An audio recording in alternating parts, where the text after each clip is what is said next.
Need a boost? Sometimes all it takes is tapping into your inner cool.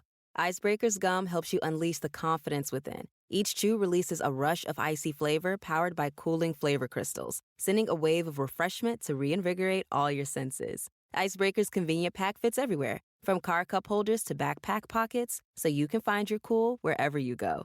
Grab Icebreaker's gum online or at a store near you. When it comes to online college, Southern New Hampshire University is so good, it's scary. Listen, the facts don't lie. SNHU has degree programs that fit your goals, online classes that fit your life, and real support at every step. And if that wasn't enough, they've got some of the lowest online tuition rates in the U.S. This is an airtight case, you guys. Visit snhu.edu/morbid to get started. That's snhu.edu/morbid. Every good detective needs a partner to support them on important cases. Think of a State Farm agent like your sidekick, there to help you along the way in your search for coverage. State Farm can help you choose the coverage you need, whether it's for your home, car, boat, or even RV.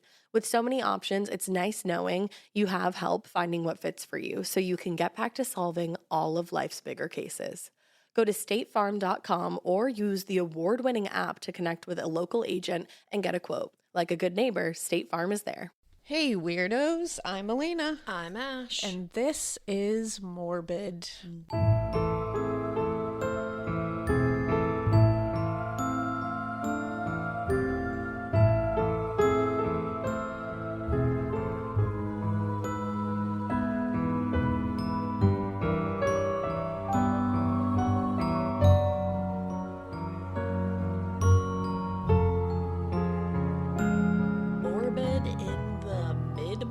In the mid-morning. Basically afternoon, though. Well, yeah, it's like early morning. Well, early afternoon. Yeah. Sure, why not? It's 10:50. Who really you decide. gives a shit? Because whenever you're listening to this is what time it is, okay? Yeah. Okay? So that's where we are. Oh, that was like a Ramona. Okay.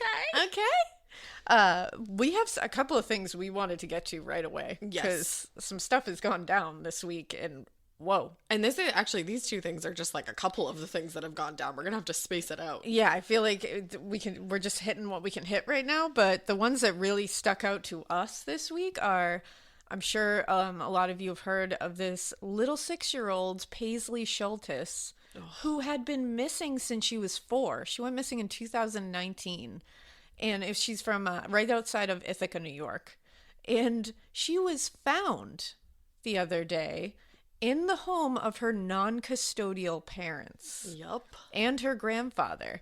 Kimberly Cooper is the non-custodial mother. Kirk Schultes Jr. is the non-custodial father. And Kirk Schultes Sr. is the grandfather. Now, investigators had been at this home several times. Scariest thing to me. Oh, this story is like really right out of a horror novel. Yeah. It's like a really nightmarish Harry Potter scenario because it involves under a staircase. So obviously people have been searching for this little girl. She went missing in 2019 at 4 years old. Her legal guardians have been searching for her for years. 2.5 years. And so they had been at this home several times because, of course, these parents lost custody of this child. So, of course, you're going to go back to this home to make sure. Now, investigators had been let in the house. They never got a full search warrant because they just didn't have anything except for, like, hearsay to really do it. Right. They would let them in the house, but every single time they let them in the house, they wouldn't let them in the basement, which I'm like, alarm bells, people. But they wouldn't let them in the basement, wouldn't let them do a full search, and they were always, they said, very adversarial with them. Like, they were always very like, you're harassing us, like, we don't know where she is, we haven't seen her since this, which, like, all lies. Yeah. And every single time that the investigators were in this home looking for her, she was hidden under stairs, like, being silent. The basement stairs, and they said it was like cold. They said it was wet, cold, and filthy. And when you see photos of it, it is filthy, and there's disgusting blankets that haven't been washed ever in there. Yeah. It's horrifying that a child of 4 to 6 years old had been shoved under these stairs. They said at times she must have been under there for at least like 4 hours at a time. I didn't even And hear that staying part. silent. Oh, she must have been so scared. Yeah. And the trauma that she's going to have to work through for the rest of her life, probably. Well, and whenever they would go here, at times they were let into the basement. They were only let like so far in, and there was like an apartment set up in the basement kind of thing. Oh, okay. And they said there was a room, and it was set up for a little girl. And on the wall, it had the name Paisley. And the bed looked like it had been slept in. And they'd be like, what is this about? Right. Is she here? Where is she? And they would just be like, no, we set this up in case she comes back. Yeah. And they couldn't do anything further because... Yeah, I mean, what are you going to do? If you have nothing, you can't just go barging down doors, as much as I would love for them to have done that. It's Saugerties Police Chief Joseph Sinegra, I believe his last name is. Okay. He said, so police had shown up this time. He said one of the officers saw this staircase that was like outside of the child's room. Mm-hmm. And he said it was something struck him as weird about that staircase. And he said then he saw a pair of tiny feet through the staircase. Oh. And he said, now Sinegra said the silence so they started pulling this thing apart. Yeah, duh. Because they were like, let's go. They had a warrant at this time, so they were able to. They started pulling the wood staircase apart. They said as they were pulling the stairs apart, they said this child never made a sound. What? They're ripping apart these staircases and she's staying dead silent. She's probably been told. So I can't she has imagine been trained what she's in been some. told. And Kimberly, the non-custodial mother, she was in the staircase with her, and neither one of them made a sound. And Sinegra said, quote, the question that needs to be answered is what she was told by these people that would keep her so still and quiet while the cops are walking up and down the steps while they're taking the steps apart. Yeah. And according to CNN, an article I read about this, the door that led to this staircase was in her room, which was in the basement. And it was like the door in her room opened into a short hallway and then led into this secret compartment under the stairs. What the fuck? Yeah. So this was clearly like man-made. Oh, yeah. And they said it looked like that staircase had been built specifically for this. I heard that. Yeah. And they said, quote, in our opinion, this is Sinegra again, he said, in our opinion, that location was used probably each and every time that we sent an officer to the residence. That is unreal. Now, Kimberly Cooper, the non-custodial mother, was charged with 2 misdemeanors, custodial interference in the 2nd degree and endangering the welfare of a child. She was in jail, like she was still in jail because she had a prior arrest warrant through family court. So she's killing it. Good. Also, I'm like, kidnapping. Where's that? Yeah, because how did they... We're going to throw a kidnapping charge in there? How did they get her? I'm not sure. That story has not come out yet. I'm dying to know what happened 2 years ago. Well, I'm wondering if they had some kind of visitation. That's what I'm wondering. But then it's if like... kidnapping isn't on the table, if there was a visitation, but wouldn't that still be kidnapping? You're the non-custodial parent. You can't take that kid. I'm trying to think if Noah Claire, if his father was charged with kidnapping or not. That's the thing. These things are weird and they're hard. And sometimes I think they go with whatever charge is going to get them to where they want to end up, kind of thing. That is very true. Yeah. So who knows if more charges will be added? Right. I don't know. Because again, we have not heard the story. I can't find it anywhere. I don't think it's been released yet of what happened 2.5 years ago, how she went missing. She was reported missing. Right. Like that was a thing that happened by her legal guardian. So, and we don't know why. I don't know if there was a supervised visit. I don't know if there was anything.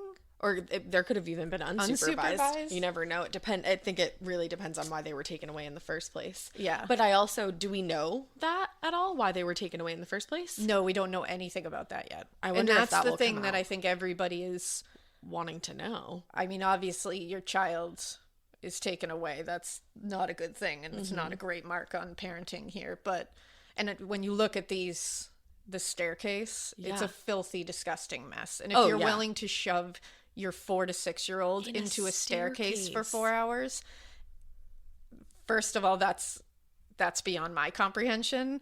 Second of all, if they were doing this out of some kind of love for her, that they just wanted their child back and they wanted to give her a life, and that's like one, not you're love, traumatizing her, Yeah. and it's illegal. You can't steal this child back. Right. Like, do the work to get her back. Right. But also, I would have thought they would made this area where she has to hide a wonderful, comfy area.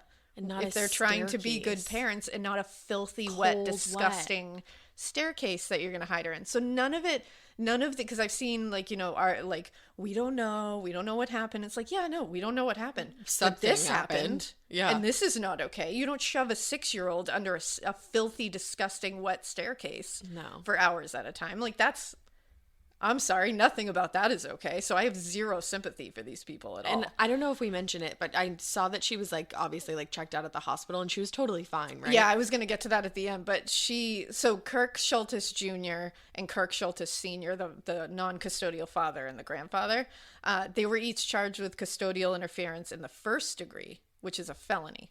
And endangering the welfare of a child, which is misdemeanor. So based on those charges, it seems like they were the ones that had like more to do with this. It seems like that, but we got to wait for more to come out. Paisley was brought back to her legal guardian and her sister, who had been searching for her for 2.5 years.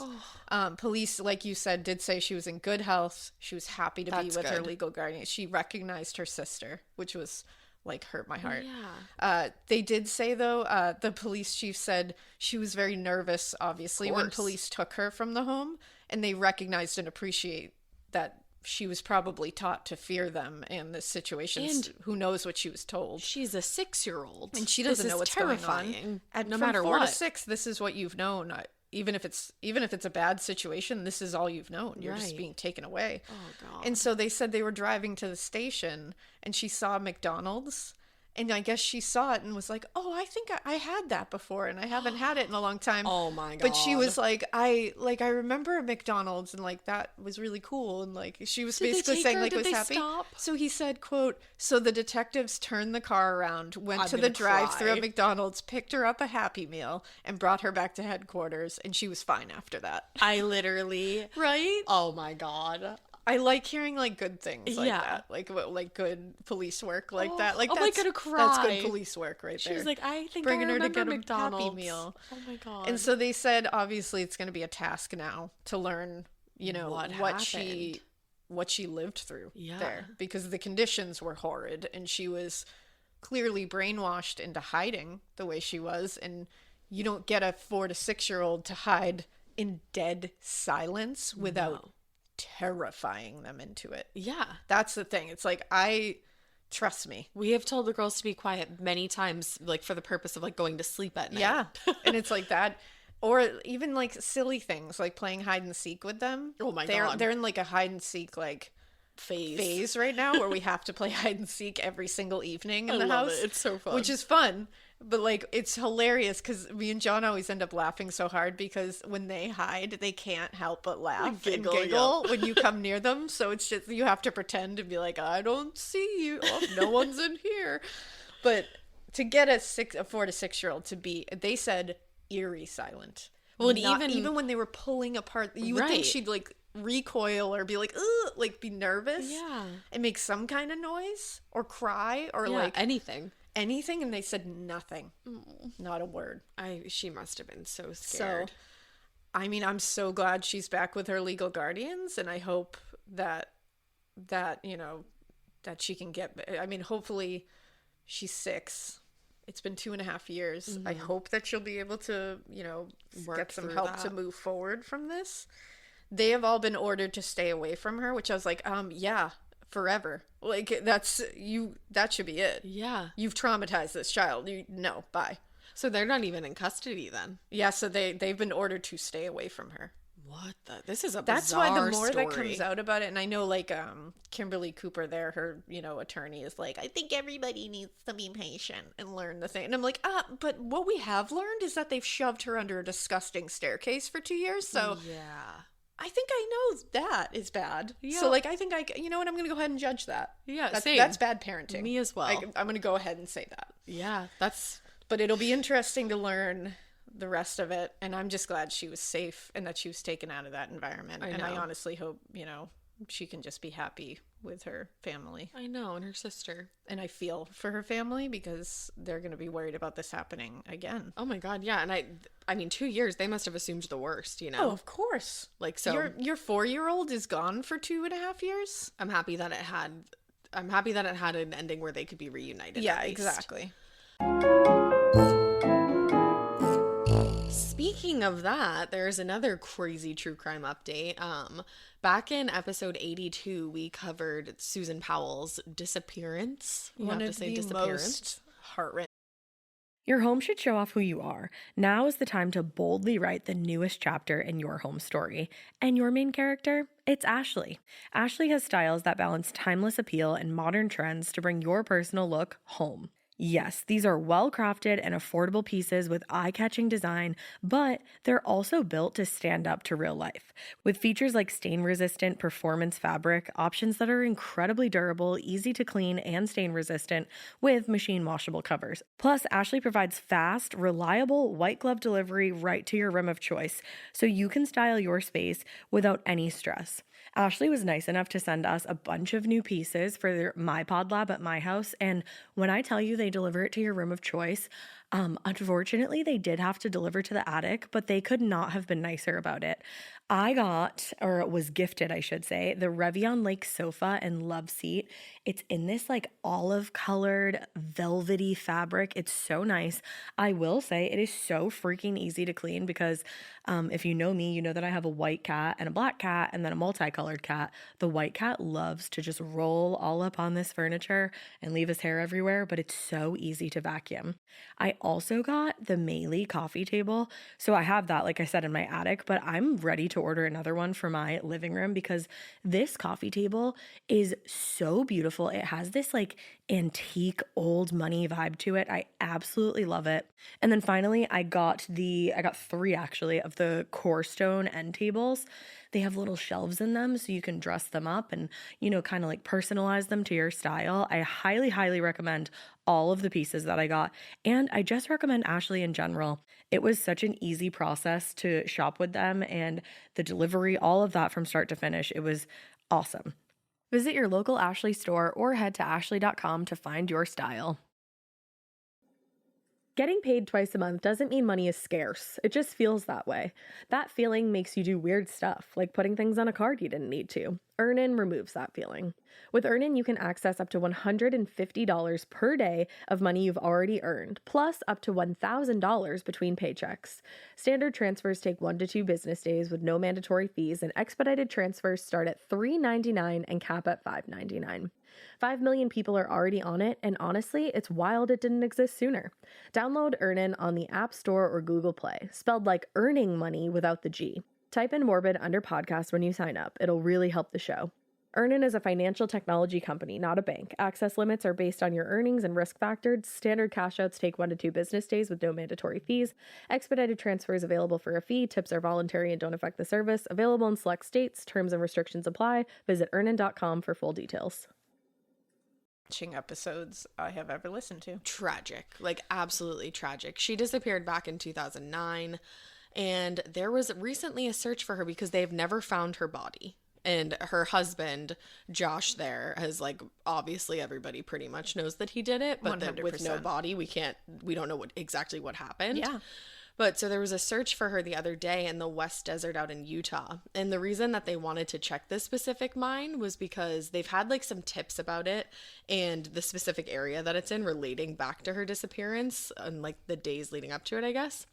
And the guy who led the team was called Dave Sparks, and he believes, based on information that him and his team got, that Susan's husband threw her remains in the mine and then set it on fire. Jesus. And he hired a team to look around this area way back when Susan first went missing, and his team investigated this specific mine, an area that they're searching now, and back then, when they were searching it, it had a wooden structure on top of it.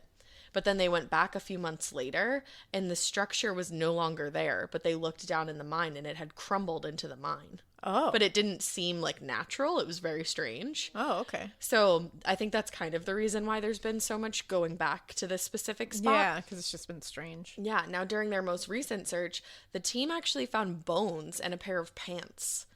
And Susan's best friend, so ominous. crazy. Ooh. Susan's best friend said that they looked like dress pants.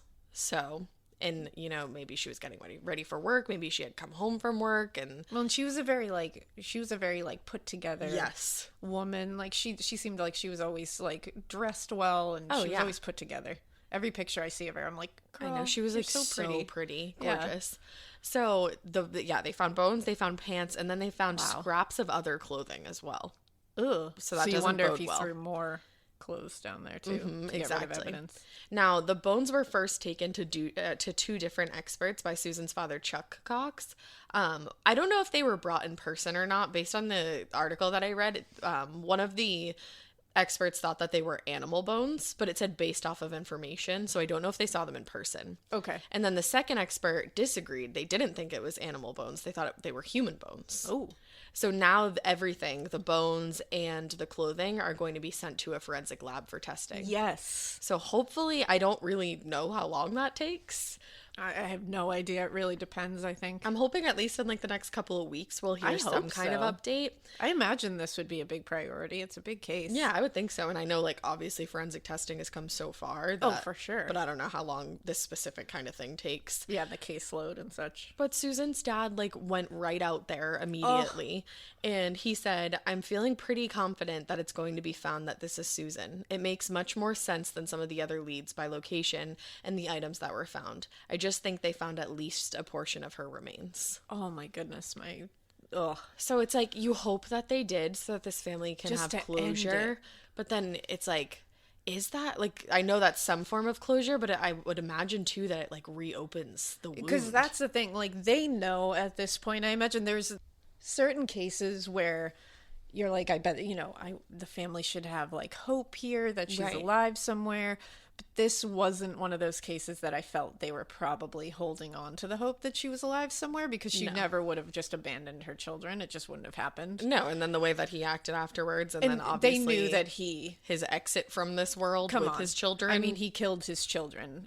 He's a disgusting Brutally. piece of shit. Brutally. No matter if he was guilty of Susan Powell's disappearance or not, he's a disgusting fucking piece of shit. And he killed his 2 little babies brutally. And if you just look into that case, if you go back, if you haven't listened to that episode, go back and listen to it. Pretty clear what happened. Very for sure. clear what And I think happened. everybody feels the same way. I don't know anybody who's like, no, I don't know. No, even in every article I was reading, it's like, it's widely reported. It's and widely believed. widely speculated that he did this. So this was one of those things where, unfortunately, I think her loved ones believed that she was no longer with us, but Right. it was more of a case of just, Where is give she? me her. Right. Just let me have her. Like, that's Exactly. the thing that kills me. It's like, you fucking piece of shit. Just tell them where she is. And Like, it's like, just, that's all they because want. Then they have a spot to go visit her, you know? Exactly, And like, because right now it's like, and you just, as like a loved one of someone or like a parent, thinking of your child, whether they're dead or alive, just out there somewhere. well, and alone. especially like everybody is so focused on the different deserts around that area. So Yeah. you're just like, what desert is my child in? It's What just desert is laying my there sister alone. in? Just Like, in the loneliness, I think would be the thing that would. I'd be like, Yeah. they're there alone, and I can't. and I don't be know where there. they are. I can't go see them. Yeah, so and it's like, celebrate their life. This would be horrific, and it's going to open up a new grieving process, I think, for them. But I think it's Definitely. going to be a grieving process where they are now able to, hopefully, if this is her, I hope it's her just for that. I do too. Because I really don't want them to have to keep going through life not having any idea what happened to her, where she is. Their family just seems like a really great family. It really does. Like her dad said, if it's not her, hopefully that it's somebody else, and it brings that family closure. And I was like, just to put yourself in that. Yeah, to be able to be like, See, you know what? I hope if it's not her. I hope it's my child that they found burned at the bottom of a well, like a mine. But like, Right.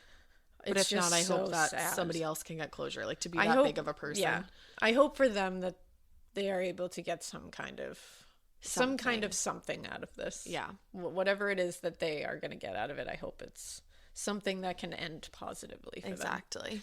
Because you need somewhere that you can go and see Talk them, to them talk and- to them, leave flowers, just like, Everybody deserves that. It's Yeah. it's such a basic thing that everybody Yeah. deserves, Like, and when it's like I've never had somebody die that I couldn't go see them. Right. Or I couldn't, so I can't imagine what that feels like. No. And I think a lot of us don't imagine what that feels like sometimes with these cases. It's just like, well, but it's like, No, that's such a different kind of grief. Like Yeah. not even having a place to go to see them, that I can't fathom it. And then just like we were just saying it, but just to have your mind wander about everywhere they could be. No, I really can't No one even deserves imagine. that. So we'll definitely be updating on that. I hope For sure. there's something, some kind of answer soon, but we will see. Definitely. But yeah, those are the two things we just really wanted to touch upon. I'm sure there's like more happening, but those are the ones that just stuck out to us. There is so much happening lately. So much happening, but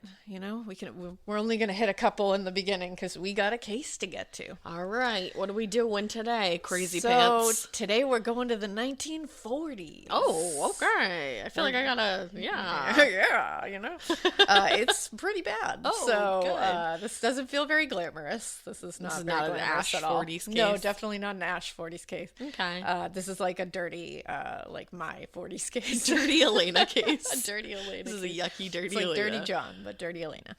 So this took place January 2nd, 1946. This is like, when my dad was coming into the world a few months later. Yeah. So two people were driving up the Waterman Canyon in San Bernardino, California, in the mountains.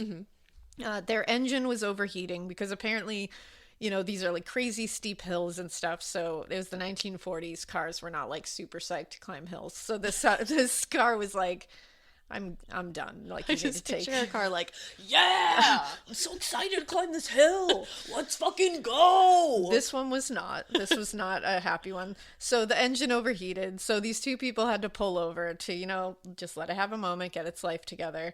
And of course, with nothing else to do, because this is the 40s and they couldn't just, silently look at their phones or send each Scroll other through Insta. TikToks from right next to each other. They just had to wait, and they decided to just look out over the, the canyon in front of them, the valley below. It's beautiful. San Yeah. Bernardino Mountains, And then they found a dead body. just looking at beautiful stuff. So they're taking in this beautiful valley, way to ruin the moment. and They're breathing in that 40s air, just like, it was probably a lot better You know? to breathe back then. And then they notice something. And it's not totally in the valley below. It is like something that's kind of wedged into a ledge. It appeared that it was like on its way down to the valley and got stuck in this little ledge. And they're like, what's that? So they're squinting. And they're squinting some more. What is that? What's going on out there? Oh, it's a woman wrapped in a green and white blanket that was wrapped in rope, and only her legs were sticking out the end. What? So they're like, well, that's odd. I feel like this is not going to be like the spelunking listener tale. Yeah, no, this is not one of the, and they were like, I feel like that shouldn't be there. No? I haven't looked at a lot of valleys in my life, but I feel like that shouldn't be there. No. That's not something that like naturally occurs in valleys. So they called the sheriff, which like good on them, because what else are Yeah. you going to do? And he came right out with a handful of other officers, some deputies, and the coroner, because they were like, yeah, I'm pretty sure this is a dead body. I don't think this is an alive person. So they had a ton of trouble getting her out of the canyon because it was super far down where she got wedged in, and they had to use like ropes and pulleys to get her out. Oh, that's awful. Basically equipment that like rock climbers use. Now, obviously, like I said, this woman was dead. She didn't move when they tried to bring her up, and her legs that were sticking out of the blanket looked bruised and battered from the fall. Oh. When they untied the blanket, it got somehow worse than it even initially seemed. Okay. Because right now you're like, oh no, a dead body. Well, they were now looking at her nude body, and there were vital pieces of it missing. What was missing? She was missing both of her hands and her head. I knew you It were was a gonna say headless, that. handless, nude body of a woman wrapped in that blanket. Now, upon further inspection, it was clear that some kind of saw had been used to crudely saw off her hands and head. The skin and flesh were like tattered and ripped at the cuts. Oh. It was brutal. Now, the coroner went to work immediately, looking for anything at the scene that could help them understand what the fuck happened here. And he found a bullet hole in the center of her chest and another one under her left arm in her side of her torso. Okay. Later, it was determined that these bullets belonged to a .38 caliber revolver. She had a noticeable scar on her left leg, and they determined that that might help identify her later because it was a pretty like gnarly scar. They also noted that she had intense bunions all over her feet. Huh. Like enough for them to be like, yeah, you could definitely be identified purely from the intensity of these bunions. Oh, wow. I wonder if she was like a hiker. Well, they said that they said she definitely would have had to have medical intervention for those. They were that bad. So they were like, that will help us because there's got to be a doctor that has done some surgical, Procedures. something on there. Right. Now, later it was determined that she was likely around 35 to 40 years old. And when her body was measured, the coroner was able to estimate that with a head, she would be around 5'7" or 5'8". Okay. The bullet in her chest had penetrated her heart and was likely the kill shot. Oh. Now, likely, also they said she was probably, or at least her, not her, but at least her killer was likely not from that area. Because they said if they were from this area, they would have known that that valley is like a very heavily trafficked area and it wouldn't conceal a body very well. And they were like, yeah, there's just, and it's crazy because the police officers were like, there's so many other places to hide a body around here. And if you are from here, you would know of those places because they're just everywhere. All right. Now, heavy press coverage was on radio and newspapers. It went out everywhere immediately. People were dying to see this fucking body. So they would call the police at the San Bernardino Sheriff's Office and ask them if they could make an appointment to view the body. No. Get out of here. People were so bold in the 40s. Like, can you imagine? Ring, ring, ring. Hello, I'd like to make an appointment to see the body that you discovered in the canyon the other day. That headless corpse that you guys brought in, can I just like make an appointment? 3:30 work for you to come look at that? Horrific. Like they're just making a fucking dentist appointment. Yeah, just want to go see it. Like, get Instagram already. In the 40s. Yeah, come on, get something. Get distracted. No, the other police station there was another police station that was like a satellite station or like a substation, I think they called it. It was the Temple City substation. And they got an interesting visit only a couple of hours after the news went public. So the man that walked into the Temple City substation, which was the smaller station, and it was under the Los Angeles County Sheriff's Department, was a guy named Arthur Eggers. Now, Arthur was there to report his wife, Dorothy Eggers, missing. He stated in the report that he believed she may have run off with some other man because she was having numerous affairs outside of their marriage, and he was still reporting her missing because he hadn't seen or heard from her since December 29th, so only a few days earlier. Okay. It was like 3 or 4 days earlier. What a good guy to, report his wife missing even when she's having all these affairs. He was like, you know what? She probably just ran off with a guy, but like, I'm going to do the good thing here. He's like, I think it might have been a truck driver. Maybe. Funny you should say that. Stop. So am I ruining all your moments? I'm so sorry. I was like, and another one. You were like, shut the fuck up. Shut the fuck up, Ash. So he also, toxic place here. It is. I'm going to keep going with it. He also listed her height as 5'2". Wrong. Now, this is only an inch taller than me. Remember that. That's a short biatch. Now, Arthur, so like I'm like 5'2". I know her. Like I know that height. I seen her. Now, Arthur actually worked at this particular station as a clerk. He was also the son of the former sheriff of San Francisco County. Here we go. So the officers knew him and took it very seriously right away because they knew Dorothy as well. I bet he was a polite man that they all loved and respected. They also knew that Arthur and Dorothy had an interesting and very tumultuous marriage. She was outgoing, and she was clearly getting bored of him in recent years, and he was very shy and quiet. All right. Now, these officers had worked with Arthur for almost 15 years. Wow. So they knew Dorothy very personally. When they took a look at the details of the missing persons report he had filed, they noticed the height he had listed for Dorothy, and all of them were confused. They all stated she was definitely around 5'7". They could say this with certainty because some of them were around that height. And when they had spent time with her around like events and days at the station, she was at least as tall as them. Yeah. Also, 5'2" and 5'7" is a tremendous height difference. That's me and you. When you really, I literally said, I'm nowhere near as tall as Ash. And like, that's God. literally. I am taking all of your moments. That was my next line on here was, I am nowhere near as tall as Ash. No, we are like, if you see a picture of us together, I think actually the first picture that we ever posted together, people were like, oh my God, Alaina is so tiny. And I was like, yeah, I'm just a fucking troll, thanks. I don't think that was what it was meant. No, not at all. But our height difference is very, very large. Is immense. Yeah. So they immediately are like, wait, Arthur, that's wrong. Like, that's not her height. You've pressed we know an this. incorrect key, Arthur. And he was just like, no. She's 5'2". I would know. I'm married to her. And they were like, that's weird. But no, sir. They were like, I feel like that's not reality, but okay. So they asked Arthur flat out. They were like, do you think Dorothy could be that woman that was found in the valley without a head or hands? Like, yeah. I don't want to ask that, but like, could she be? And he was like, yeah, I thought of that, but like, no. And he stated, you know what? I actually went to look at her, that body, the evening before, because I was wondering that. Mm-hmm. So I made an appointment to go see her. I told them, you know, my wife is missing. And he said, so he was like, okay. They were like, oh, where did you go to see it?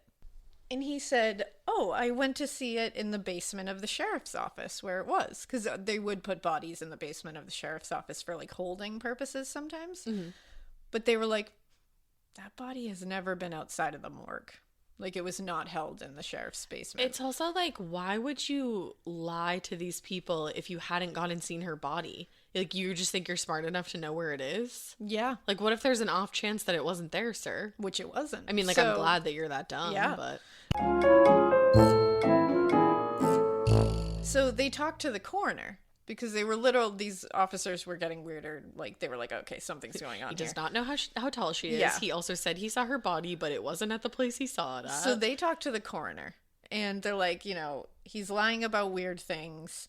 And he had said it was definitely not Dorothy in there, but he had come off like very cold and casual about it when he was talking about it. Like, he seemed like, whatever, like, but it's like, she's still missing, you're saying. So like, aren't you worried? I also would think that like seeing a headless corpse like might change you. Well, that's the other thing. It's like, you just saw that headless corpse. Like, isn't that fucked up? Right. But so they said to the coroner, you know, like, did he come and view the body? Like, do you remember that? And the coroner was like, oh, he came in here to the morgue. And they were like, oh, maybe he just got the day. Maybe he was just so flustered he got it wrong then. And the coroner was like, oh, no. He came here. He didn't view the body, though. What did he do? And they were like, what did he office? do? And he goes, he literally walked in, paced around a bit, and then just left. And the coroner was like, call anybody? He lied to you. He did not view that body. Can you imagine if somebody just like walked into your like autopsy suite and just like paced a little and then dipped? I would immediately call the authorities. I'd be like, what just happened? First of all, how did you get in here? But this is the 40s, so they can just like walk in. That's crazy. But okay. I love that nobody called anybody. So they're just like, okay, that's weird. Now, in the meantime, so they're like, okay, this is getting weirder and weirder. Yeah. So they're starting to like ask more questions. The fuck is up, now, Arthur? Arthur claimed, well, she probably ran off with a truck driver. Is that the new theme of your cases? I don't know why every case I have right now, like what, is just like truck drivers, like just stealing your girl always and this forever. Was steal your girl. Like truck drivers, I'm so sorry that you guys just get like totally blamed. Yeah, just tarnishing the name of truck drivers so everywhere. Shitty. And he said she loved to hitch rides on trucks and then bragged about how good she was at driving them. He literally said maybe she rode off with some truck driver. Okay. When I read this, The Sherwin-Williams summer sale is here. Get 30% off select paints and stains or 35% off their newest product, Emerald Symmetry, July 17th through the 27th. Whether you're looking to refresh your interior or your exterior, they've got the colors to bring your vision to life. And with delivery, getting everything to your door is easier than ever. Shop online or visit your neighborhood Sherwin-Williams store. Retail sales only. Some exclusions apply. See store for details. Delivery available on qualifying orders. Every good detective needs a partner to support them on important cases. Think of a State Farm agent like your sidekick, there to help you along the way in your search for coverage. State Farm can help you choose the coverage you need, whether it's for your home, car, boat, or even RV. With so many options, it's nice knowing you have help finding what fits for you so you can get back to solving all of life's bigger cases. Go to statefarm.com or use the award-winning app to connect with a local agent and get a quote. Like a good neighbor, State Farm is there. About shit. You were like, well, that's my case. I was like, how can I not do this now? Like, that's it's calling me. I don't know what's happening. I don't know what greater purpose I serve in this fight against like defaming truck drivers, but I'm gonna be here. Well, I'm gonna like we fight said, the good fight. we have a lot of truck driver listeners, so here we are. I'm here for you. Let's man. go. I'm gonna keep spreading this. We'll square up for you. I'm gonna keep spreading that this lies. Yeah. These are lies. I'm not gonna let them tarnish you like that. No, I'm not gonna let that happen. I So would here we never. are. Not on our watch. So immediately, these police officers that have been his coworkers and friends for over a decade, they started an investigation secretly without him knowing, because they're like, this is weird and this is going to get weird. So we should start doing this behind his back and then bring it to him so that we can keep him chill. I love good police work. Yeah, you love it. So they had to pretend like nothing was amiss while they worked with him. In the not meantime, bad. they're doing all this stuff, How's being like, it he probably did this. going? So they start speaking to people and they hear more about the marriage and how it was crumbling and basically in a state of ruin when she went missing. They said she was openly having affairs and wouldn't worry about Arthur knowing.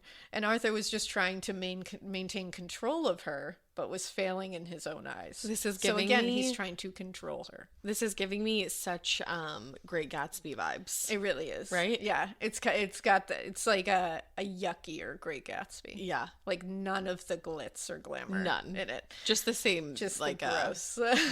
yeah, just a vibe, just a vibe bad vibes. wavelength. Now, friends also stated she was indeed 5'7". She was not 5'2". What is happening, sir? And they said she had also been recently seeing a chiropractor about an issue with her spine.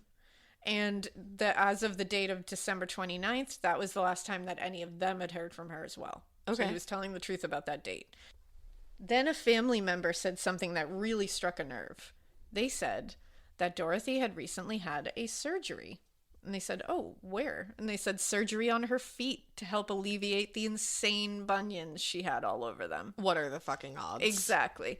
So they were like, well, there that is. Now, after this, the surgeon who did this surgery, Dr. Clarence Carmichael, and the chiropractor that was working on her were called in to view the body that was found in the valley. They both looked, and they both confirmed that that is indeed Dorothy Armand Eggers.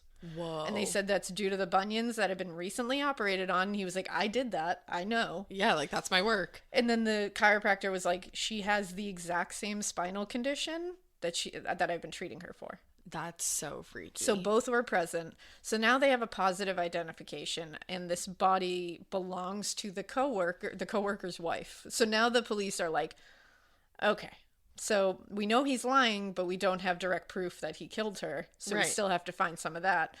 And then the doctor said when identifying her, one of the doctors, he said his wife was 5'2", didn't he? I know for a fact she was 5'7". I wonder why he would say that. Like, even the doctor was like, what the fuck? Like, why would he even lie? Like, we all know her. I was counting on my I fingers. was just like, what are you doing? Because, okay, so like I was like, because did he like measure her after he cut her head off? But I was like, your head does not give you 5 inches. No, of it definitely does anything. not. That's And- why I was just counting on my finger. And he should know that the coroner and the medical examiners would be able to estimate at least without her head what she would be. Right.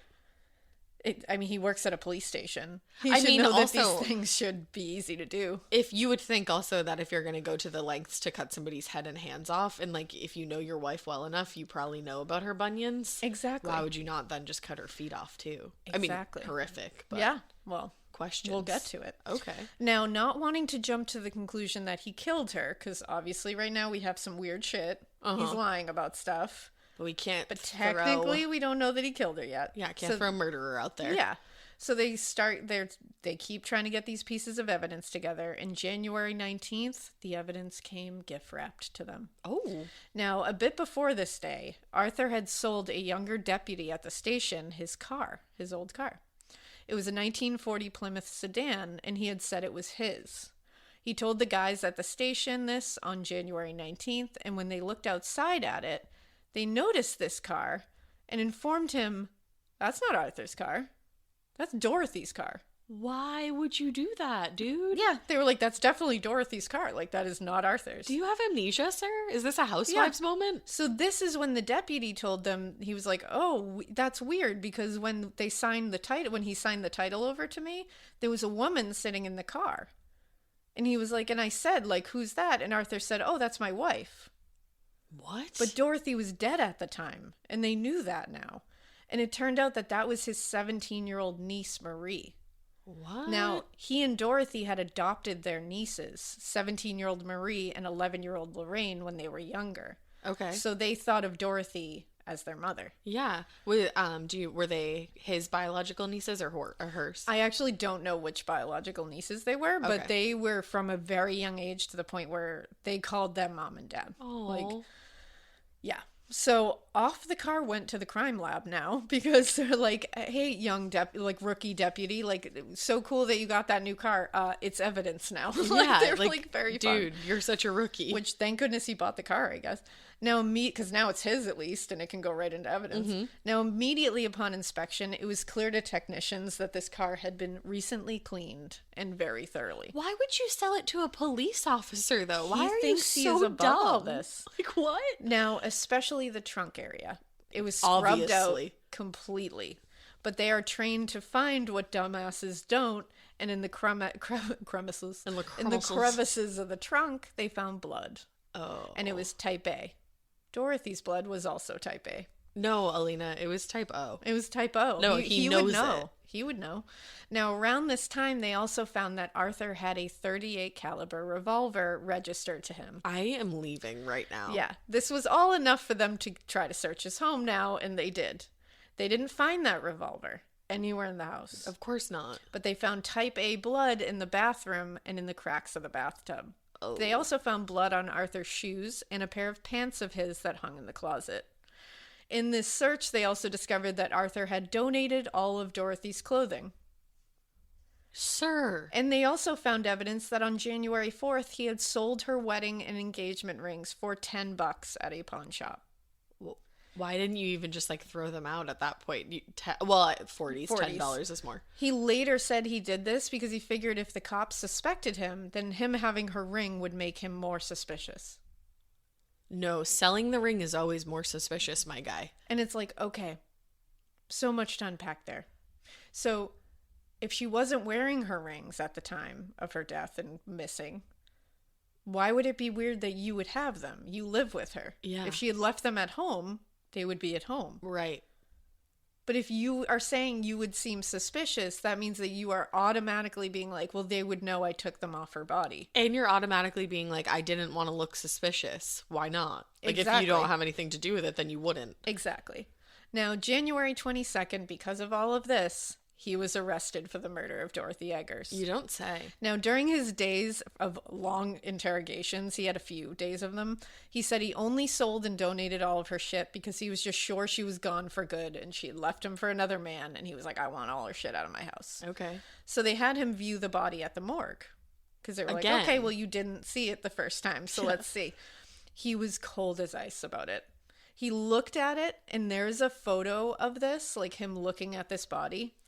And according to newspaper reports from the time, they pulled the sheet back kind of dramatically to see if they could get a reaction from him, and he didn't even flinch. What? And you're looking at your wife. And he said, quote, well, that certainly looks like Dorothy. How? She is headless, sir. Yeah, exactly. And handless. She is headless. How do you sit there and be like, yep, that's my Dorothy, that's her? And you're saying, well, And just you like, whatever. well, and you had already said, I saw her and it wasn't her. Like, I know it wasn't her. And then he said, that looks pretty good. It resembles her quite a bit. that looks pretty good. And then he just sat there and stared at her coldly again. And he said, I'd say that was her. I'll claim the body. Oh, like, did you do it though, It's all sir? right. Sure, why not? That's her. What? He then admitted to them that he had lied before about viewing her body. And he said he did it because he figured no one would really check up on it and it would get questions about whether this was her off of him for a while. Because he said, I knew people were immediately going to think that this was her. I didn't want people asking me about it. And he goes, so I figured if I told everybody I'd already viewed her and that it wasn't her, that everybody would stop bringing it up and I wouldn't have to deal with it. Okay. He worked at a police station for over a decade and thought no one would notice this shit. Well, that's the thing. I'm like, you literally worked with the police. But he also said he didn't view her or claim her body at the time that he had said he viewed it because he didn't want to upset her mother, and her mother was elderly. He didn't want to upset her. So that was his other murdering excuse her for it. might upset her mother. And it's like, why would you viewing the body Upset her mother. Upset her. It doesn't make sense. No. He then told the police that yes, this was her, and yes, he had lied to save his mother-in-law's delicate sensibilities, but he did not kill his wife. He said he thought one of the men she was having an affair with, probably did it. Okay. And he didn't have a name, but he said he was sure it was one of them. All right. And he said, quote, "I wouldn't hurt a hair on her head. I wouldn't kill her. I wanted her to raise the children." Nice. That's the only reason I wouldn't kill her. I love that he's like, I wouldn't kill her. She's got to stay home and raise those kids. How 40s, though? Not How like I 40s? loved her. I wouldn't do that. She's the love of my life and my best friend. It's like, no, she needs to be fucking around to cook dinner. I was literally just going to say. What am I going to do? Make my own dinner? Like, you guys are crazy. I keep her in the kitchen. Why don't I barefoot. get rid of my wife? That's why she's got so many bunions. I gotta clean now? Why would I do that? I can't. And honestly, at that point, the police were probably like, yeah, you know what? That's a good... They were like, I guess yeah, he's right. That's why I don't kill mine. Why would you kill someone who's cooking you dinner and cleaning your house? So he was put in jail awaiting the next steps, and they were only able to hold him there under the charges of grand theft because he forged Dorothy's signature on that car title, and he fraudulently sold it to a fucking sheriff's deputy. I cannot. So they really couldn't hold him on murder yet because they didn't have that smoking gun. Sure. Now, in the next day or so, his niece Marie actually came to visit him. She spoke to the police and she came to visit him in jail. She was doing this basically to try to get him to admit what he had done. She was accompanied by a police officer in the jail, and he witnessed her say to Arthur Eggers that she said, "I know that body, that blanket." She was like, "That blanket was from our house." Dude, come on. And he was like, "What are you talking about?" And she was like, "That blanket was on my bed." Oh, God. And I guess he just stared at her and then said, "The girl is lying," and then sat back down. It was just like, so whatever. Heartbreaking. And she was like, "That was literally a quilt on my bed." And she's like, why would I lie about that? Exactly.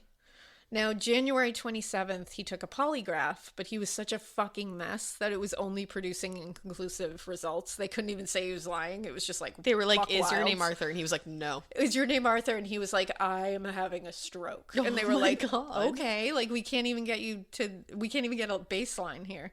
So they stopped it with literally no answers at all. Wow. So this is when they pulled out the big guns. That big gun was a man named Robert Jones. So Robert Jones was a retired sheriff's deputy, and he had worked with Arthur and also Arthur's father when he was the sheriff. They knew that this would be a tough guy for Arthur to bullshit, and they were right. Because he was just a good interrogator, first of all, and two, Arthur respected him, and he worked with his father, and they knew this would be like some kind of emotional thing that would maybe tip him into being Right. like, I have to talk. And like a power struggle kind of Yeah, thing. it's like him lying to Robert Jones would be a big deal Right. for him. Now, so he went in there to interrogate him, and he said, "Art, I believe you're guilty. I believe you will have a better chance if you confess. Get it off your chest and lay it on the line." That's all it took. You're shitting me. Arthur broke down and said he did it. He had killed his wife and threw her mutilated body into that canyon. So what happened? Why? So he said December 30th, he came home from work and he saw a man hurry out the door and run away. So he went inside and he said he found Dorothy in their bedroom naked. He obviously deduced that she had slept with this runaway man. And according to Arthur, he said that she said, "I'm leaving you for Bob." Apparently Bob was that man who had just left. And he claimed that she had mentioned Bob before, and he had tried to ignore it and live with it. But that then during this argument, she called him a cheapskate and said, "What are you going to do about it, you little insect?" Oh. Now, the first confession is the most damning, but he told several different tales of this whole thing, and it all started with that first half. And does That's how that they all always start. sticks around? That's the whole thing that starts. Okay. Is that he came home from work, man runs out, comes in, she's naked in the bedroom, she calls him a cheapskate, and an calls him a insect. little insect. That's how they all begin. But I've never heard anybody call somebody an insect you little before. insect, and doesn't it feel so like, ooh, I thought you were going to say incel. like that? But insect. You little Actually, insect. I think Ma has said that before. Like, really? Don't, like, that's like an insect. That's a little insect. Yeah. It just sounds like whoosh. That's a tough one. Because insects are kind of yucky. Now, sometimes he would remove himself from first-degree murder, and other times he would put himself right into first-degree murder with the next half of the various things he told about this. So This one ended with, once she asked him what he was going to do about it, he said, quote, "We started to fight and we fought all the way down the hall into the bathroom. I hit her in the face," which I'm like, oh, okay. "And she fell into the bathtub stunned. I ran to my bedroom, got my gun, returned, and shot her twice. I then loaded her into the back of my car and cut her up. No, I didn't cut her up to avoid identification. I cut her up because I was so fucking mad. I wanted to cut her all to pieces, but I didn't have time." Oh, it's so interesting because as soon as you said he removed her head and her hands, I was like, oh, identification. Yeah, he literally says, he's like, "I know it makes it seem like I did, but I would have cut her into more pieces if I could." Wow. Like, that was just because he was angry. So, and he did live there. And I imagine that he lived where? Because in the beginning, they thought maybe the person who did this didn't live around the area. area. Yeah, he did. And he kind of says, I think this was... What we find out later was he meant for her to go all the way into the canyon, but she got caught on the side. If she had gone all the way in, she might not have been found for a long time. Gotcha. Now, what's interesting to me, too, is he said he was so fucking mad, and that's why he cut off her head and her hands. Those are the two things that a lot of people point to as being the most, like, person things about a person. Yeah. Your hands... Like, people, you know, like, your hands are... Her hands made him dinner every fucking night. And it's like, and then obviously your head is what makes you, like, a features. person. So I think I think he's right. I think he did it to be a dick. Because he was like, I'm going to take away the things that make you a person. Oh, God. Yeah. Just to think in that, like, depraved, terrifying way. So he then said he drove a considerable distance after dumping the body. And he kept calling her the body, too. Wow. Where after this considerable distance that he drove, he threw out her head and hands out of the car. Okay. He then said he got back home, quote, "picked up the cartridge jackets of my automatic, one in the bathroom and one in the hall, and went to sleep. When I awoke, I cleaned everything up and went back to work. I guess I didn't do a very good job cleaning." How cold. Yeah. He then further cemented this fucked up confession by saying he was actually trying to, he said, if I was trying to conceal her identity, like most people are thinking right now, he was like, I would have cut off her fucking feet because those bunions, he said, quote, "anybody would have recognized those feet. I would like to have burned her. You can't bury a body without a head, can you?" Oh. Yeah, that was his statement. Like, he was literally like, "You fucking idiots. Of course I would have cut her feet off. Like, anyone would recognize those. Of course I wasn't trying to conceal her identity." Jesus Christ. And it's like, what? And then he said, quote, "I'm glad I got that off my chest." And then he said, "I feel better." I can't. Yeah. You now, feel better. You murdered your wife. You cut off her head. You cut off her hands. And then tossed her into a canyon like trash. That's so horrible. And then he initially said he didn't want to try to get out of a murder charge. He was like, "I'm just going to cooperate and plead guilty and serve my time. Okay. Like, I won't try to fight this. You can just bring me to trial."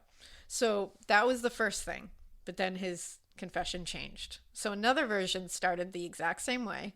But now this time, he's taking himself out of any kind of premeditation, and now he's moving into, oops, it was an accident territory. After the insect comment, he said he grabbed his .38 caliber revolver and went to go after Bob to shoot him. And he said, but according to him, she tried to stop him. They began to wrestle, essentially. He said they both fell onto the bathroom floor, and oops, the gun happened to go off twice, hitting her directly in the chest. Oh, please. Come on, dude. Yeah, he was quoted as saying, quote, "I was trying to shove her away, and she was trying to pull me, and then we both fell in the bathroom, and the gun just went off." Yeah, they usually do twice. So he did what any logical husband would do at that point. He said, "I didn't know what else to do, so I put her naked body in the bathtub, got a rip saw, and sawed off her hands and head because he didn't want her to be identified." You literally said that you would have cut her feet off, and they were like, too. "The bunions, though," and he was like, "Oops." Guess I didn't think of that. Stick with the first story, moron. Yeah, he then wrapped her in a blanket from his niece's bed. So fucked. Or his adoptive daughter's bed. Yeah. And threw her in the trunk. He drove her to the Waterman Canyon, and off she went into it. He then cleaned up the mess and reported her missing.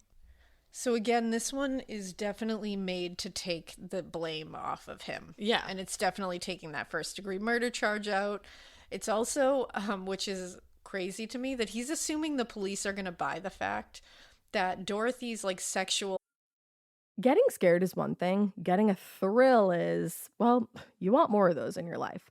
The Genesis GV70 is built to thrill, baby. A thrilling yet elegant design always makes driving the GV70 an exciting adventure. Its powerful athletic stance screams performance and turns heads. Everybody's looking at you, girl, or boy, or whoever. Command the road and experience a class-leading standard 300 horsepower. Oh my God. Plus, discover the different dynamic drive modes for all different terrains. Choose between the different terrain modes for whatever road conditions you may encounter. The Genesis GV70's award-winning technology and performance lets you drive with comfort and drive with confidence all at the same time. It's an exciting SUV with intuitive tech that can make your ride smooth even when the road isn't.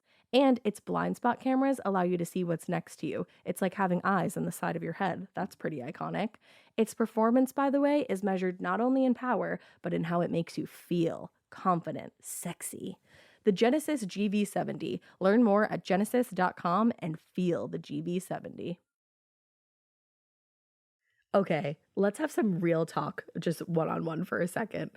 I know you know this feeling. You start your period and the only pad that you have available is uncomfortable. It's like crunchy and weird. We can literally start our car from our phones, but we're still settling for crunchy, uncomfortable pads. Girl, listen, when you're looking for softness and protection, Kotex has you covered. They are changing the game with a completely redesigned lineup of pads and liners that are designed around what women actually want, like Kotex Bamboo. Kotex Bamboo has a 100% bamboo-derived viscose top layer that provides ultra-soft protection, which means you don't have to worry about feeling itchy or uncomfortable. It's like the worst feeling ever. It's gentle on the skin and it's made without fragrance too. Check out Kotex.com for more details on the new and exciting launch of Kotex Bamboo, available in regular, heavy, overnight, and daily liners. Every flow covered. Now available at retailers nationwide.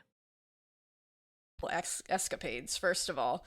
Then verbal, then physical fight, culminating with 2 gunshots and a dismemberment in the tub with a ripsaw, all happened in a small home where the couple's 2 young nieces were sleeping, because he was claiming they were all home.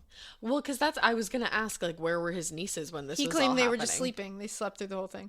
No way. And then that there was also a man who had been renting a room in their house forever, and he was sleeping through the whole thing too. Sure. Makes sense. Definitely. All of them were like, no, we were not home that night. Are you like, new no. here, guy? Yeah.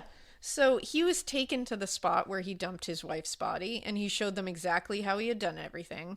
But before he left on this outing, he was said that he was like, you know what, I'm really hungry. Can I have some food?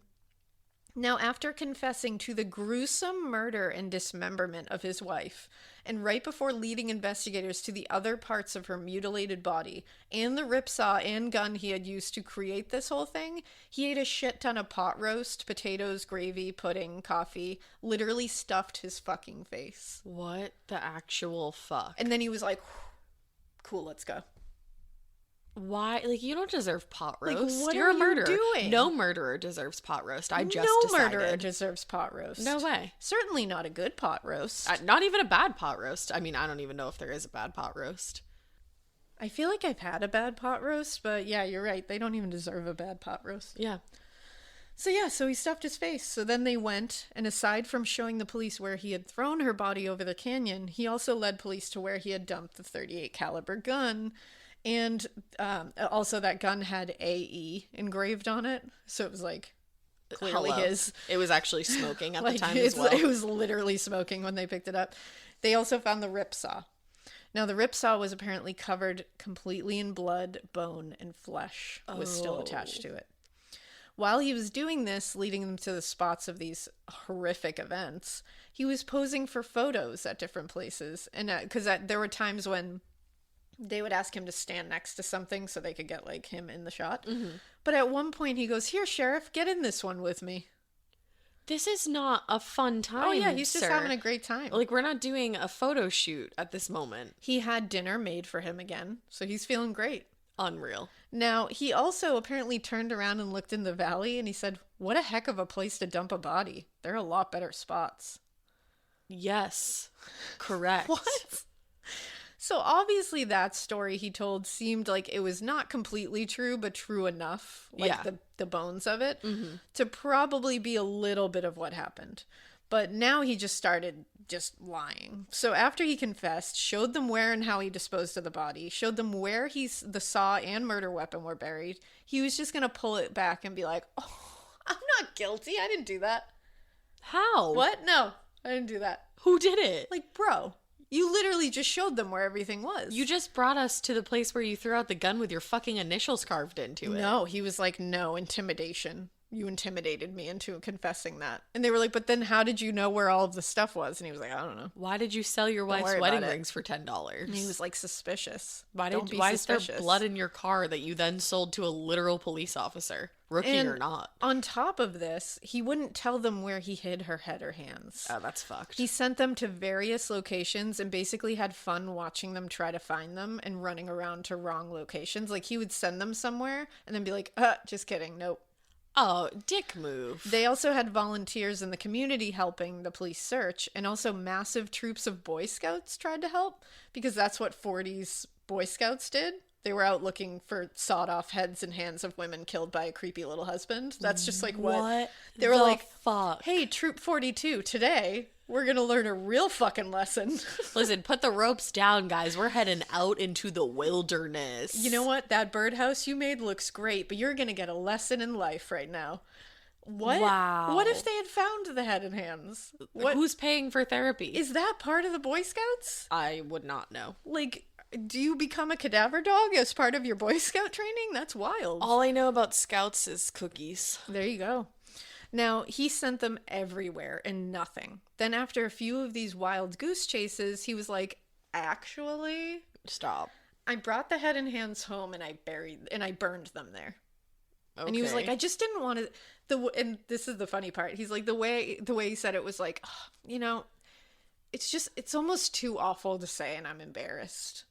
But I brought them home and I burned them. Dude, it's like, you honey, killed your wife and sawed her that head and hands ship off already. has sailed off the side of the earth. Like, It's still going, actually. We lost. It's in another space-time continuum. Yeah. Gone.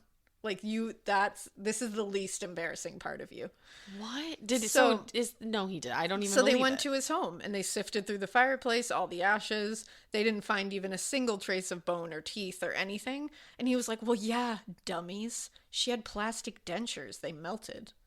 And they were like, yeah, okay, fucker. She didn't have plastic bones. They would be there. Right. And he was like, I don't know your life. Like, I don't know. Oh my God. Like, they were like, what do you say about no bones? And he's like, I'm not a fucking fire expert. Figure it out. I gotta go. And they were Arthur. like, we did though. Like, we figured it out. She's She's not there. Bring her Like, here. bone would be Where there. is she? And he was like, yeah, I don't know. Like, plastic dentures. I'm just going to hang on to that. Plastic dentures. And then he told a reporter later in the week after this whole debacle, he said, no one in this world will ever find my wife's hands or head. Wow. Which I'm like, wow, okay, what the fuck did you do to them? What do you think he did to them? Do you ever find out? No. He then sent them somewhere else where he said he put them, but then said, oh wait, no, I didn't bury them. I either burned them or I threw them somewhere. Two very different actions. Yeah, exactly. And I was like, what? And then from his jail cell, they interrogated him again about it because all they wanted to do was find her fucking head and hands. Yeah. And he said, nope, not telling you. And Did then he anybody said- say, the fact that we can't find her head or hands might upset her elderly mother? Yeah, and he was like, I literally don't What care a about anybody. fuckface. And then he said, quote, I swear by these upraised hands that no one will ever know what I did with them. Okay. And I was why like, the that theatrics. That's really fucked up. It was his way of getting back That at her, little for bit sure. of control Yup. that he was able to hang on to. And that I don't he even didn't think have. he cared about the investigators finding them. I think it was to her. do it to her. Yeah. One last way to just fuck her over. Like, I get to know forever where your head and hands are. No one else will. Like, you're mine. That's basically what it was mine. She was right about this guy. She was. Insect. He is an insect. Now, at one point, he even said to a police officer while talking about Dorothy's body, quote, I'm surprised there weren't any powder burns. The gun was very close. Like, that's how casually he was just like, ugh. But then, like, in the same breath, he'd be like, I didn't kill her. And you're like, but fucker, you can't. You just said. Now, while awaiting trial, his sister Grace died of a heart attack, and 5 minutes after that, her husband George dropped dead. Whoa. It's like not very relevant to this case, but I read it in one of the old timey newspapers Had to that put it reported, in and I there was like, somewhere. that's weird. Yeah. Like, whoa, The she died of a heart stress. attack. Then 5 minutes later, her husband died, just dropped dead. In, like, natural causes, Yeah, I question guess. mark? Like, I just thought it was weird. And it was That's while he was crazy. awaiting trial. Now, then the next day, he said, actually, no, I didn't do any of that. I didn't actually even kill her, not even accidentally with the gun.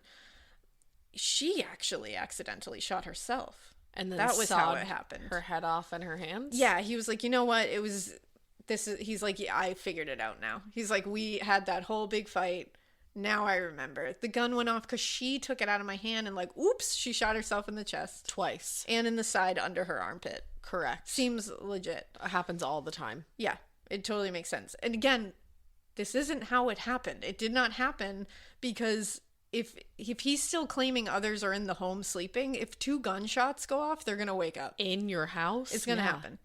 Now, in court, he pleaded not guilty by reason of insanity. Which, like, might get granted. But I think he's bullshitting. So his defense was led by an attorney named James Starrett, and he just tried to attack the investigation as a whole, as well as use the fact that Dorothy's body was headless and handless against them. Because he said there's no real proof it was Dorothy.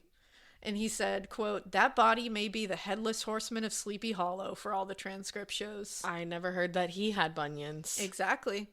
None of this worked. No. He tried, but none of it worked because they had actual forensic evidence tying him to this crime, and he had freely admitted that body was Dorothy many times before. So many and times. they had the two doctors that came and said, yes, that is her. Right. We have the surgery. We have everything. And the 45 different, like, changing stories is And not that- helpful. Exactly. And that he lied about the height and everything. He's a bullshitter. It just doesn't make any sense. Now, when in front of a grand jury, he now said he never killed her and that the body in the canyon wasn't even Dorothy's body. He's like, back to that. He's like, that's not even her. That's bullshit. Okay. He said she's still obviously missing. And then he said, you know what? The cops made the whole thing up. Now he was claiming that he was framed and this was all a plan By dreamed up by who? Dorothy, the men she was having affairs with, and the deputies. He said, they all are working together to frame me for her murder. This is a whole plan. It's a whole cover up by all of them. What? He then said he would refuse to pay for her funeral expenses because he goes, that body isn't related to me. It's not mine. I'm not paying for it. Are you And kidding me? He was like, I don't even know that dead person, so I'm not paying for it. Oh, that's horrible. Yeah. By May 6, 1947, when the trial began, he was fucked. So throughout the trials, he basically looked nervous as fuck and was like shaking, sweating. I saw some pictures. He seemed to be wilding out. He was wilding. And he would close his eyes and look like he was sleeping through it at times. And nice. Yeah. They went over the events he said happened the evening of December 29th, when they believed Dorothy was killed and when he had admitted to killing her. And he said all that chaos happened while the kids and the room renter were home and sleeping. It didn't, though. Well, the police took a look at the niece's night as well and discovered they had gone to a movie that night together. And it is likely when Dorothy was shot that they were at this. Of course. They then said he put Dorothy's body in bed for a while after killing her to make it look like she was sleeping. So when the daughters came home and saw her, because they said they looked in and saw her sleeping in bed. Oh, my God. And they said she was not sleeping. She was dead by that point. That is so sick And he had put them twisted. in there for that reason. That's heinous. Now, unfortunately for him, even taking away his confession, because, you know, his attorney's saying that it was coerced and it's gone back and forth so much that they can't really take it into account that well. Which one was coerced? That's the thing. Which and of it's the like, 7 were coerced? Because the first half of it always stays the same, Right. too. They also had the surgeon and chiropractor identifying her on very specific markers, the blood in the trunk matching her blood type. He had led them to the murder weapon and the ripsaw he used to dismember her. There was physical evidence on the ripsaw tying him to the crime and tying the ripsaw to Dorothy. The gun was tested and matched the bullets in her body. It That also gun was had his registered to initials him. on it. It had his initials on it. The blanket was from his home. There was blood in the bathroom that matched Dorothy's as well. He had tried to say on the stand that the blood that they found No, stop right there. was food coloring. And it was in the bathroom because during a fight once, Dorothy had got red food coloring and just started squirting it at him. No. That motherfucker tried that on the stand. He said, literally said, "You dumbasses. That is food coloring." And they were like, type A food coloring? Is that... What do you... I usually get negative food coloring when I get it. That's the best. Why? And also, I'm just picturing like getting into a fight with Drew and just being like, you know what? Hold, please. Stay right there, motherfucker. Time out. And just going to my baking cabinet, sifting through all my food colorings, picking out a red one, and just being like, squirt, squirt. Why? For why though? That's the thing. What? I'm dying to know if anyone in that court was like, please explain play by play how that happened. Like, stop. I would literally elaborate. I'll listen. Literally. Because if I was in that court, I'd be like, time the fuck out. Judge, please allow me this. And I would be like, you explain to me right now, Arthur Eggers. Food coloring. What happened? Did she call it? Did she have the food coloring in her hand? Was she making cookies? Was she making red velvet? What was going on? And did she just go squirt, squirt? Or did she like crazy whip it There's at not you? even that much in there. And she And why in wasn't the making red bathroom? velvet because she would need all of that. She wouldn't be wasting a drop. That's true, she wouldn't. Yeah, he tried that though. I'm leaving. He really tried that. There's so many times throughout this story that I've just left. I feel like on the stand when he said that, it must have gone silent in that courtroom. And Food everyone coloring. in there just went, What? okay, moving on. Like, that was literally just like, oh, and his attorney was like, fuck. What, Like, did he why really would say you, that? during a fight? Yeah. I'm never going to be over this as long No, as I live, to be never. honest. And also, his nieces / adoptive daughters gave him up as well. Good. So Bye. Marie said on the stand that Arthur, her uncle, had forced her to practice signing Dorothy's name for him. Girl, you're just telling us this now? Yeah. And she said when he sold that car to the deputy, he had forced her to go with him and sign Dorothy's name, but she wasn't doing it well enough because she was nervous. And she was like, I don't know why this is. Why are you making me do like, this? what is going on? And he was like, fuck it, I'll do it myself. And just did it himself. But like, she was in the car, and that's why the deputy saw her in the car that day. Perfect. And she also said again, that blanket that she was wrapped in is from my own fucking bed. That's just so sad to me that he It's took a horrific. blanket out of one of his nieces and, like, again, adoptive daughter's Who call him rooms. dad? Like, Come on, man. how dare you? Now, it was only a day or so before this that she had found out for the first time, Marie, that she was adopted. She didn't even know that she was adopted. Oh my God. So she had no idea, and now she found that out, that she was adopted by the man who is now on trial for killing her adoptive mother. Oh, that is just way too much. Killing How and did she dismembering find her like adopted daughter. they just like told her? I think because of the press coverage, their relationship was so kind of dissected sad. a little bit. And they were like, well, and some outlets were calling them his adoptive nieces. Oh. And some of them were calling him his adoptive daughters. So it was like, I think she probably saw something and was like, what does this mean? And they were like, We gotta tell We you. gotta tell you. That's so sad to be going through all of that, and then you're like, your whole life has already just flipped upside down, Yeah. and then somehow it gets worse. exactly. So I thought that was like really harrowing. Yeah. Now, a neighbor testified on January 3rd. She saw Arthur outside, like, voraciously cleaning his wife's car. So she was like, I watched that shit happen. And he was, like, very much focusing on the trunk. Oh man. Now, Arthur's attorneys just blamed Dorothy for her own death at this point because they knew their client was such an idiot. That's really all they could do at this point. Yeah. So James Starrett said in his opening statement, quote, our evidence will prove Mrs. Eggers was a domineering, forceful woman who was not averse to attending dances alone and picking up strange men. For a long time, Eggers heard rumors of his wife's unfaithfulness. When he saw with his own eyes the truth of these rumors, there was a blinding flash in his mind, and he grabbed a gun to defend the sanctity of his home. In the struggle, Mrs. Eggers, who was strong physically, was accidentally shot. Yeah. I like that it was like Mrs. Eggers, who was fucking strong, just so you know. Mrs. was Eggers. accidentally, like, Who's the strong one? Who's not nervous? That's for real. I know. Now, they also brought Arthur onto the stand, which I was like, They shouldn't have done that. That's a bold move. Let's see how it shakes out for you. Yeah, like he literally said his wife squirted him with food coloring in a fight. So It's like, truly good one of luck those with things that where move. you're like, oh, bold move. Go off. All right, let's see. He said he had a happy marriage until a couple of years ago when she started going through what he called, quote, the change of life, which I'm assuming he meant menopause. And he said she was a big pain in the ass after that, which I'm like, oh, Well, I'm sorry. guess the fuck what? So sad for you. Do you even know? That her fucking miserable, like, menopause sounds like it sucks. Oh, everybody going through menopause right now, like, I'm sorry, because hearing about it, it freaks me out. It's gotta be tough. So, like, I'm so sorry that she was going through that and it disrupted your fucking flow. What a dick. No, that's when he said she started stepping out on their marriage and was going to fucking dances with other men or alone. Maybe she just liked to dance. She just liked to dance, man. He said of the day she went missing, quote, I went into the house and found my wife in the bedroom. She was nude.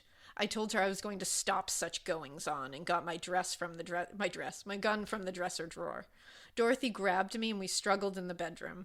She pushed me into the bathroom and we both fell down. The gun went off. Next thing I knew, I was crying. And then I heard these voices. So now he's really leaning into, like, the insanity defense. He never heard voices before this.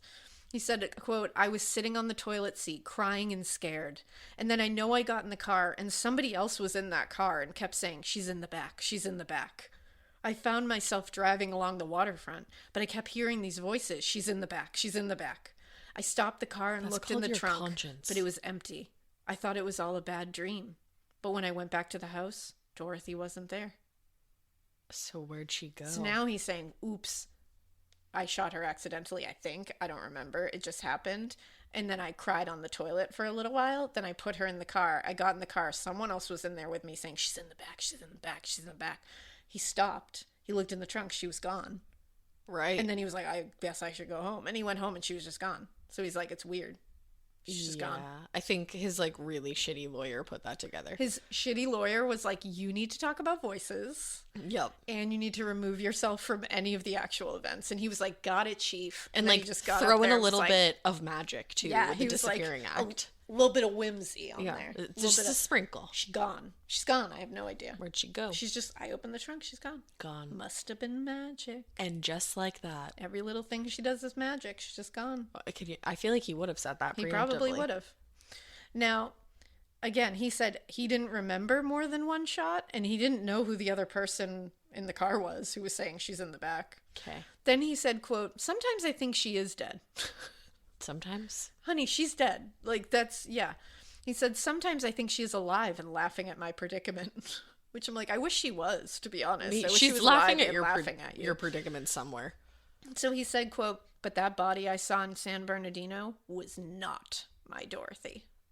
That's what he said on the stand. Now she's yours. Now, after this, James Starrett had a surprise. He was like, I got it. Like, he thought this was it. He did the whole, like, surprise witness. Stop.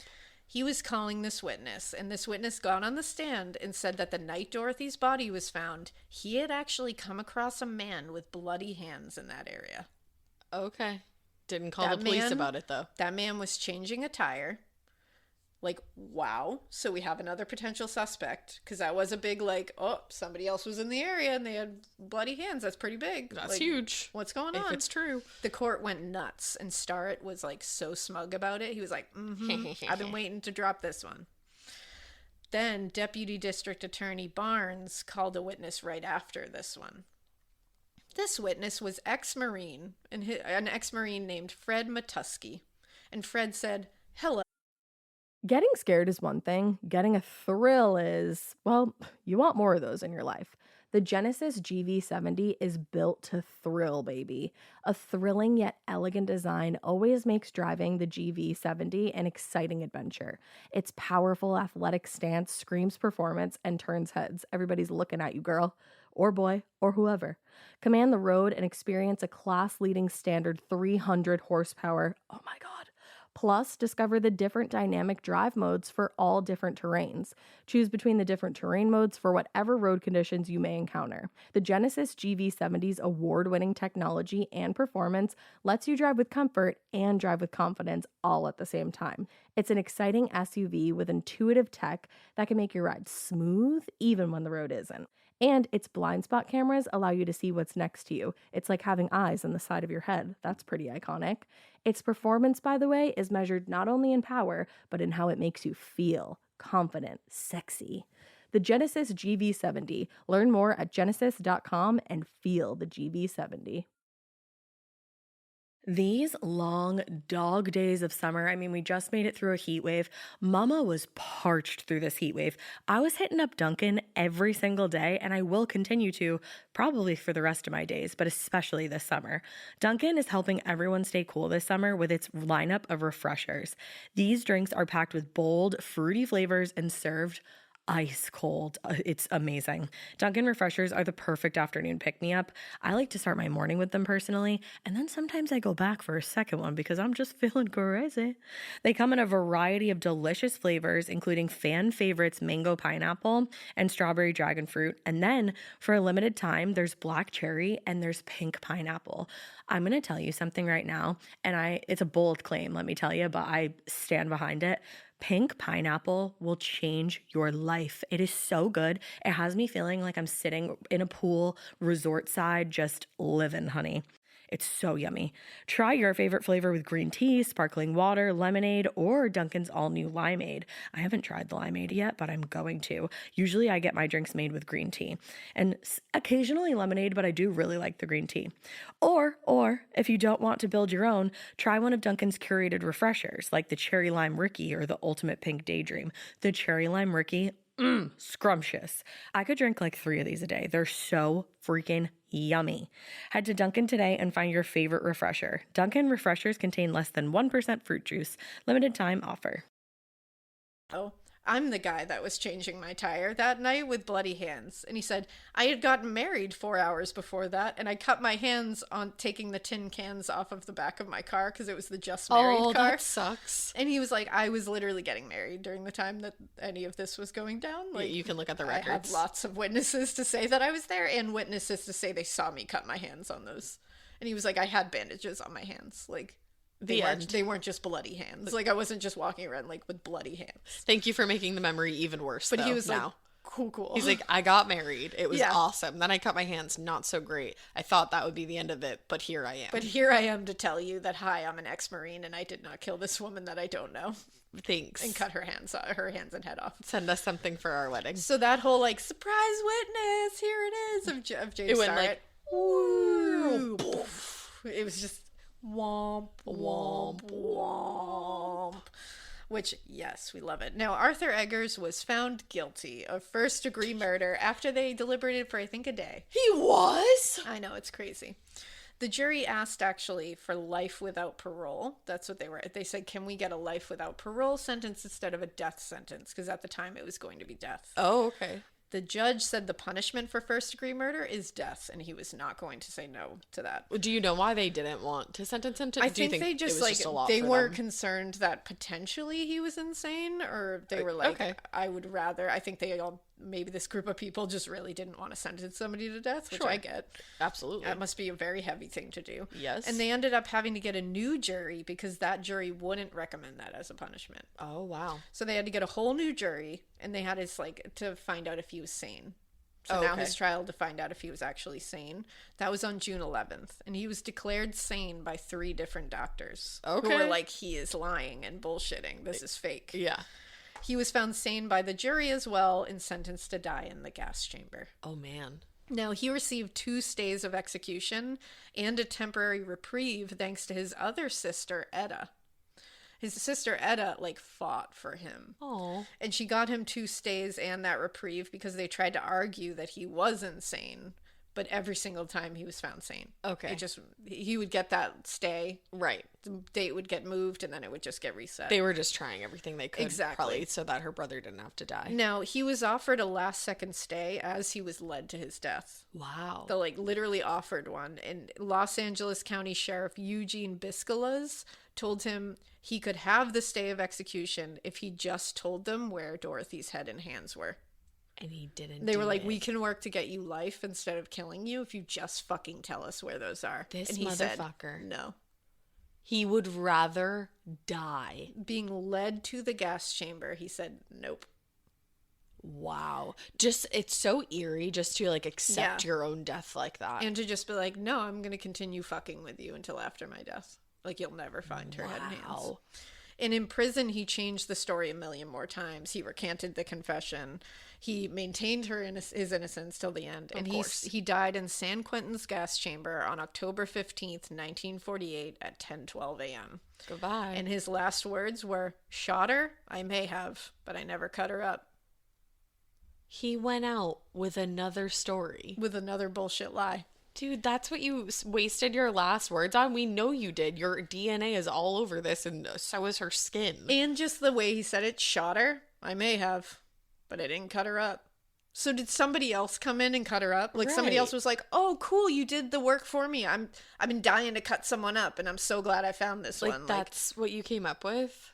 Who cut her up then, dude? Like, you didn't just worst. shoot someone and somebody just happened to stroll by your bathroom in your own home and be like, "Oh my God, I've been looking for someone to dismember." How coincidental. So cool that you've done that. That's unreal. That's unreal, to be That honest. is the story of Arthur Eggers, and he is a fucked up human who is obviously dead now. All right. Well, So, thanks for that bye. one. That was something. It was a wild one. I was like, this is just... And the fact that Dorothy's head and hands were never found bothers me. The fact that they just like couldn't ever find them, because you're like, what did he do with do? them? And the fact that he was so confident that they would never find them. He must have burned them somewhere, I would don't know think. where. That's the thing. I'm like, I feel like he burned them like in the forest somewhere, Or somewhere where buried somebody them like so deep somewhere. or like burn them and then threw the ashes in like water or something, yeah. like somewhere where it just isn't going to be found. Yeah. But man, it's sad. It is really sad. And it's so sad for his adoptive daughters. I know. Like, that's horrible. What a awful way to find that out. Well, guys, thanks for listening. Yeah. We hope that you continue to listen. Keep listening. Yes, please do. And we hope you Keep it weird. But that's either that one day you come home and you like see your wife and you just decide to kill her, and then you come up with like 1,005 different stories about why you killed her, or like you actually didn't kill her, and then like I don't know, like why did she throw red food coloring at you? She did not. Don't keep it as weird She as did not. actually do keep it so weird that like you throw red food coloring on somebody during a fight. Thanks, bye. What?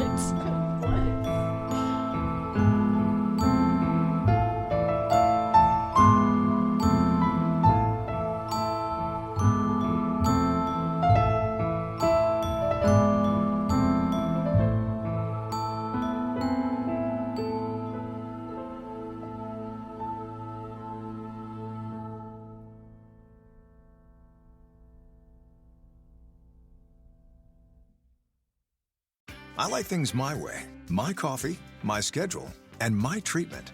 So I talked to my doctor about self-injecting with the Vyvgart Hytrulo pre-filled syringe, which contains F-gartigimod alpha and hyaluronidase QVFC. It's injected under your skin, subcutaneously. It means I can inject in my space, on my time. It's my treatment, my way. Visit VyvgartMyWay.com. That's VYVGART myway.com. And talk to your doctor about Vyvgart Hytrulo. Brought to you by Argenix. Feeling stuck with rising ad costs and flat results? Realize Taboola's advertising platform for businesses unlocks growth beyond search and social. Taboola's algorithm engages with high-intent users on the open web, accelerating their path to conversion. Powered by an AI model trained on over 500 billion monthly signals, Realize delivers smarter prospecting with privacy-safe targeting. The result? Higher conversion rates and scalable funnel at lower cost. To learn more, visit realize.com/podcast.